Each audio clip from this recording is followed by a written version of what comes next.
Nasabat ang mahigit sa 100 milyong pisong halaga ng shabu sa isang buy-bust operation sa Parañaque.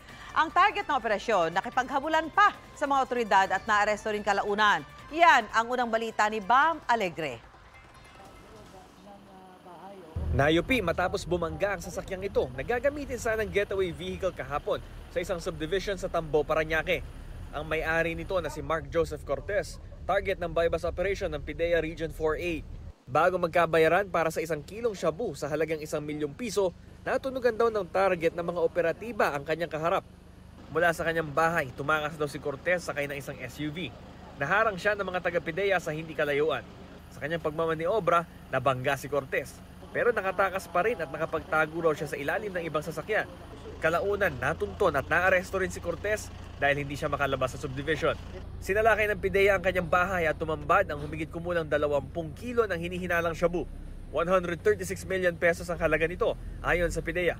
Nakasilid ang mga ito sa vacuum-sealed na mga lalagyan na may marking ng Chinese tea bag. Nakuha rin sa kanya ang kalibre 45 na handgun. Depensa ni Cortez, magpapagasolina lang dapat siya at kinabahan lang daw kaya umiwas. Hindi ako umiwas, sir. Palabas ako talaga ako ng village para magkarga ng gasolina. May palitan ng drugs and pera. Hindi na po ba nangyari bago yung kabulan? Wala naman. Dito sana, doon pa lang, nawin na ako.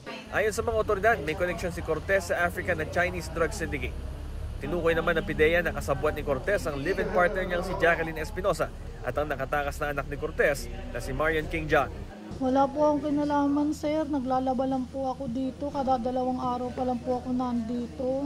Sasampahan na reklamo sina Cortez ng paglabag sa Dangerous Drugs Act at illegal possession of firearm, lalo may COMELEC gun ban. Dinala ang mga kontrabando at mga suspect sa opisina ng PIDEA Region 4A.